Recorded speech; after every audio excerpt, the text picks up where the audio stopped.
Ladies and gentlemen, we need to have a very direct and very honest conversation about what the Cleveland Browns are doing in this draft, because the pattern that is emerging from their selections and their roster decisions is not subtle, it is not open to multiple interpretations, and it is not something that requires a sophisticated analytical framework to understand and appreciate.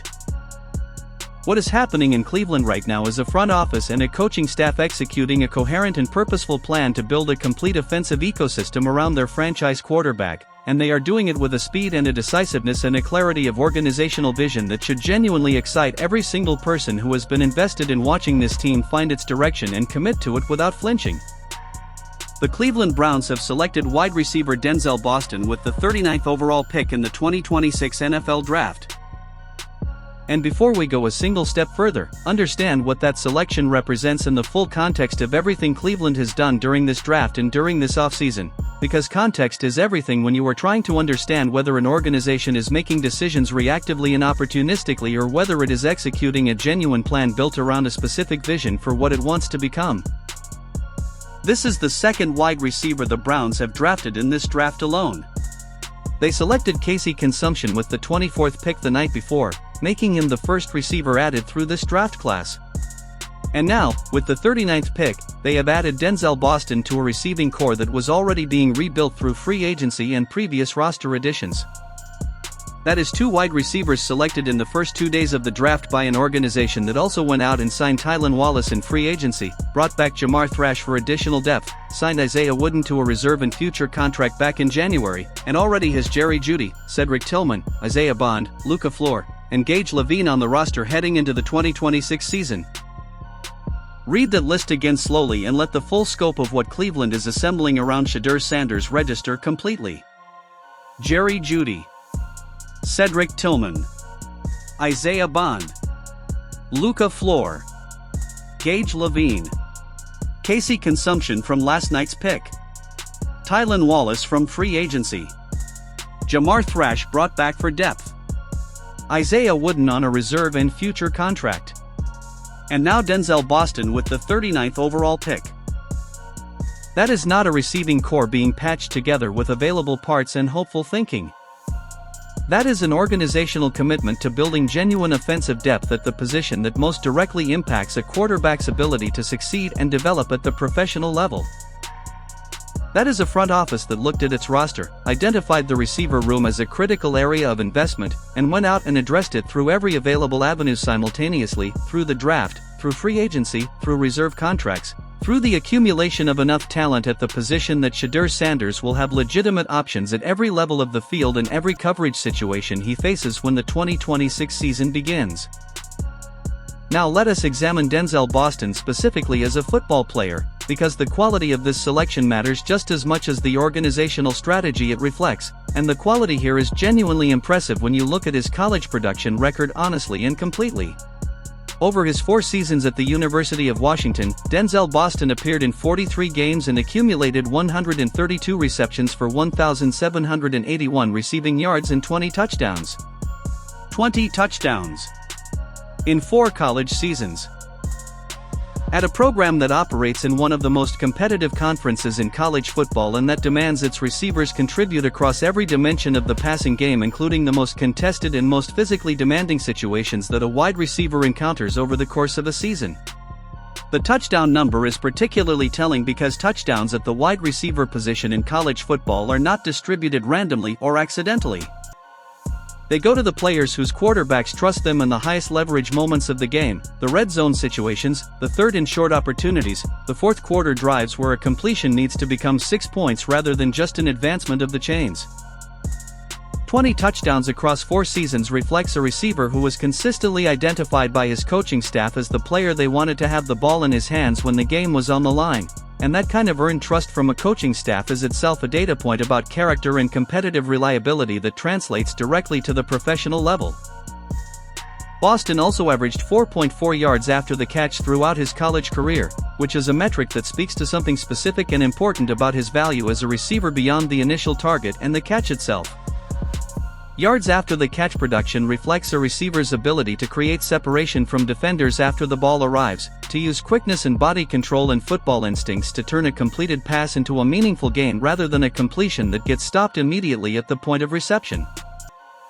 A receiver who averages 4.4 yards after the catch is a receiver who makes his quarterback's completion percentage more valuable than the raw number suggests, because each completion carries additional expected yardage beyond what the box score records at the moment of the catch.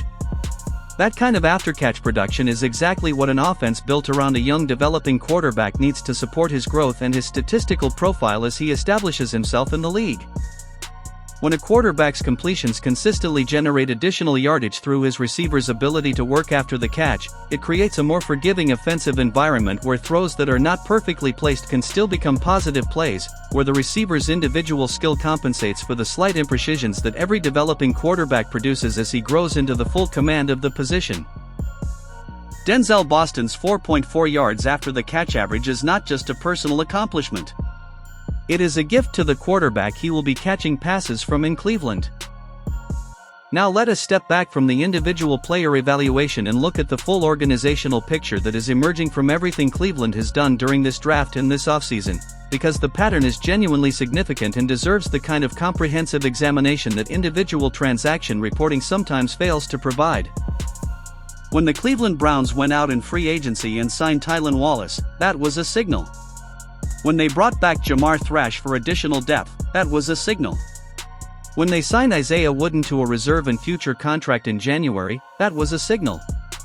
When they selected Casey Consumption with the 24th pick on the first night of the draft, that was a louder signal. And when they came back on day 2 and used the 39th overall pick on Denzel Boston to add to a receiving core that was already being rebuilt with genuine organizational intentionality, all of those signals combined into something that cannot reasonably be interpreted as anything other than a front office executing a deliberate and comprehensive plan to fix the specific weaknesses that have historically limited this offense. And every single one of those moves points in the same direction. Every single one of those decisions is an investment in making the environment around Shedeur Sanders better, more competitive, more capable of supporting his development and his production as he grows into the franchise quarterback this organization has committed to building around. Think about what that means in practical football terms for a young quarterback heading into his first full season as a starter. He will have Jerry Jeudy as his most experienced and most established receiving option, a player with legitimate NFL production history and the route-running sophistication that comes from years of operating at the professional level. He will have Cedric Tillman as another veteran presence who understands what is required to play receiver in this league and who can contribute across a variety of situations. He will have Isaiah Bond, who has already been developing a working relationship with Sanders through minicamp and organized team activities, as a younger option with genuine athleticism and upside. He will have Luka Floor and Gage Levine as additional depth options who provide the coaching staff with genuine roster flexibility. And now he will have Casey Consumption and Denzel Boston, two players added through the draft who represent the next generation of Cleveland's receiving talent and who will push every veteran on the roster to maintain their performance standards through genuine internal competition for targets and for roster spots. That internal competition matters enormously for the quality of the offensive environment that surrounds Shedeur Sanders every single day in practice. When a receiver room has genuine depth, when every player in that room knows that there are capable alternatives waiting behind them who will step in if their production slips or their effort level drops, the competitive standard within the position group rises automatically. Practices become more demanding. Individual preparation becomes more thorough. The bar for what constitutes acceptable performance gets higher because the consequences of failing to clear that bar become real and immediate in ways that they simply are not when roster depth is thin and veterans know their spots are secure regardless of how they perform day to day. Cleveland is building that kind of competitive depth at receiver deliberately and systematically, and Shedeur Sanders will be the primary beneficiary of every dollar spent and every pick invested in making that room what it needs to be. There is also a strategic dimension to the construction of this receiving core that deserves acknowledgement, because the variety of player types being assembled reflects a thoughtful approach to building an offense that can attack defenses in multiple ways and from multiple personnel groupings rather than being predictable and one-dimensional in ways that sophisticated defensive coordinators can exploit. Jerry Jeudy represents the polished route runner who creates separation through technique and timing.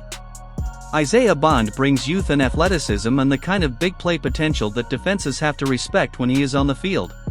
Cedric Tillman provides a different physical profile and a different set of matchup problems than the smaller, quicker options on the roster. Casey Consumption, selected the night before with the 24th pick, adds yet another layer to what this receiving core can offer. And now Denzel Boston, with his 132 career receptions and 20 touchdowns and 4.4 yards after the catch average, brings the kind of well-rounded production profile and after-catch capability that rounds out a receiving room that is being built to have answers for whatever defensive challenges this offense encounters over the course of a long and demanding NFL season. Todd Monken is a creative and sophisticated offensive mind who has demonstrated throughout his coaching career an ability to design and call plays that maximize the specific talents of the players he has available. The wider and more varied the talent pool he has to draw from at the receiver position, the more creative and more unpredictable his play design can be, and the harder his offense becomes to prepare for on a week-to-week basis for defensive coordinators trying to game plan against Cleveland. Every receiver added to this room gives Monken another tool. Every different player type and skill set creates another variable that defenses have to account for in their preparation. And all of that variety and all of that unpredictability ultimately benefits the quarterback most of all, because it prevents defenses from being able to focus their attention and their resources on taking away one or two specific options and forcing Cleveland into a predictable offensive pattern. Shedeur Sanders will have options. Real options. Legitimate options at every level of the field and in every coverage situation. And a young quarterback with real options develops faster, builds confidence more consistently, and produces at a higher level than a young quarterback who is asked to create something from nothing against defenses that know exactly what is coming because the roster construction has left him without genuine alternatives. Now for the people who have spent the past several weeks and months suggesting that Cleveland's actions did not match its public statements about commitment to Shedeur Sanders, for the voices that maintained the organization might be looking for an exit from the Sanders era before it had even fully begun, for everyone who interpreted every moment of uncertainty or organizational noise as evidence that this franchise did not genuinely believe in its young quarterback, the totality of what Cleveland has done during this offseason and this draft. Not a verbal answer. Not a carefully worded organizational statement designed to manage perception without committing to anything specific. An answer written in draft picks and free agent signings and roster decisions that collectively represent a substantial and permanent investment in building a winning environment around one specific player. Spencer Fano at number 9 to protect his blind side. Casey Consumption at 24 to give him a new receiving weapon. Denzel Boston at 39 to add depth and talent and competition to a receiver room being rebuilt from the foundation up. Tylan Wallace and Jamar Thrash and Isaiah Wooden added through free agency and reserve contracts to ensure that the depth behind the starters is genuine and competitive rather than thin and accommodating. That is not an organization hedging its bets. That is not a front office keeping its options open while it figures out what it believes. That is an organization that has decided, committed, and invested. Decided that Shedeur Sanders is their quarterback. Committed to building the infrastructure he needs to succeed at the highest level. And invested real resources, real draft capital, real financial commitment in making that infrastructure a reality rather than just a talking point. The Cleveland Browns are building something genuine around Shedeur Sanders. The evidence is no longer speculative or inferential. It is documented in the selections made during this draft, in the signings completed during this offseason, in the practice structure of minicamp where Sanders was first in 11-on-11 drills, in the helmet camera Todd Monken placed on his head to capture every read and every decision, in the confirmation that Sanders will be getting more reps as the offseason program continue. All of it points in the same direction. All of it tells the same story. And that story is one that Cleveland Browns fans have been waiting a very long time to be told with this level of clarity and this level of organizational conviction. Denzel Boston is a Cleveland Brown.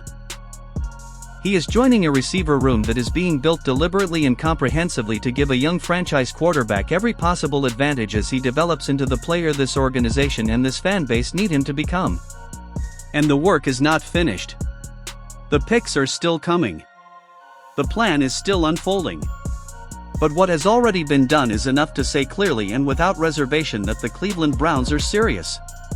They are committed. And they are building something worth watching in 2026 and beyond.